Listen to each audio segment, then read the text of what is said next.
Fala galera, tudo bem com vocês? Vocês já tiveram a experiência de começar a fazer uma comida, uma farofa. Aí você corta toda a cebola da farofa, põe pra dourar junto com a manteiga e na hora que vocês vão colocar a farinha, não tem farinha. Cara, o vídeo de hoje é sobre planejamento. Fica até o final que eu tenho certeza que você vai gostar.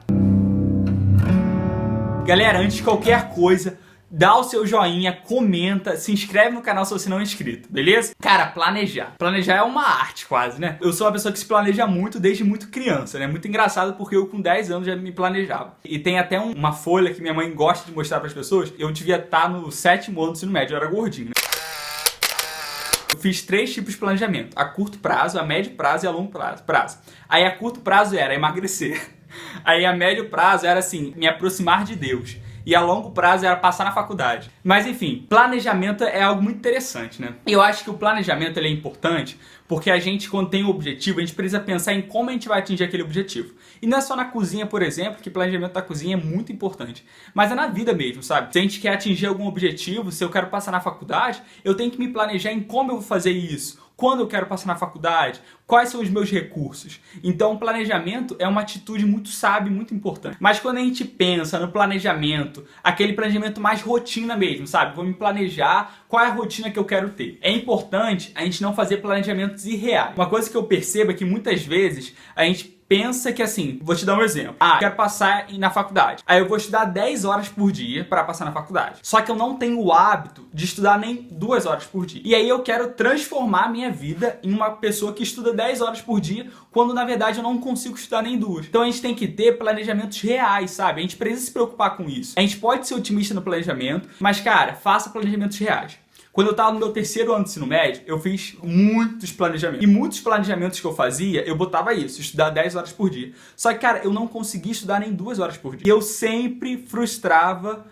me frustrava e eu nunca conseguia fazer nada do meu planejamento. E aí eu percebo que muitas vezes a gente faz planejamentos e ignora hábitos que a gente tem permeando a nossa rotina. Então, por exemplo, se você quer emagrecer, aos poucos você precisa ir colocando na sua rotina novos hábitos. Então, por exemplo, em vez de acordar, não tomar café nenhum e almoçar um boi, você vai e toma café da manhã.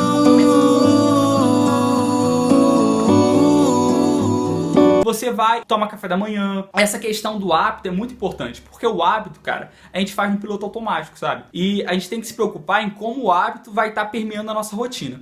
Uma coisa que eu tava percebendo nessa quarentena é que eu tava criando o hábito de acordar e mexer o celular. E é um hábito que eu particularmente não quero ter. Então eu tô tentando tirar esse hábito e colocar um novo hábito no lugar, que é acordar e ler um livro. E assim, eu tô tentando ainda, sabe? Tem dias que eu consigo, outros eu não consigo. Mas o importante é a gente autoavaliar quais hábitos você tem que você não gosta. E vai tirando eles e colocando novos hábitos. Um outro ponto muito importante do planejamento é a gente ser responsável com o nosso planejamento. Então assim, cara, você fez um planejamento, perdeu meia hora fazendo o planejamento, se esforce para cumprir ele, sabe? Mas ao mesmo tempo, às vezes, os nossos planos se modificam. Então, por exemplo, cara, você se planejou para estudar nesse momento, só que a sua avó ligou e você sabe que a sua avó ama conversar com você, então conversa um pouquinho com ela, sabe? Tem determinadas coisas que são muito mais importantes que o nosso planejamento. É muito engraçado porque eu discipulo um menino chamado Daniel e ele se planeja a beça, né? Só que dentro do planejamento dele tem um outro planejamento caso ele se atrase ou não consiga cumprir aquele planejamento inicial. Tipo assim, ele se planeja para não conseguir cumprir. E eu acho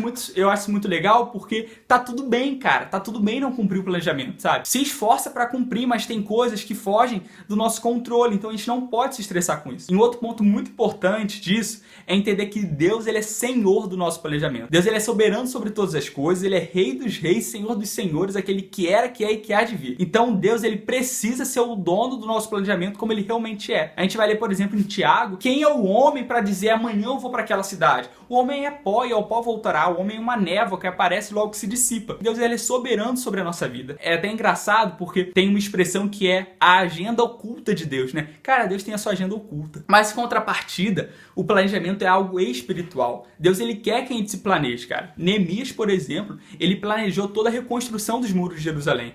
Então a gente pode e deve se planejar. Galera, esse foi o vídeo. Espero que vocês tenham gostado. Vamos se planejar, mas vamos deixar Deus ser soberano sobre ele. Um grande beijo, um abraço. Até o próximo vídeo.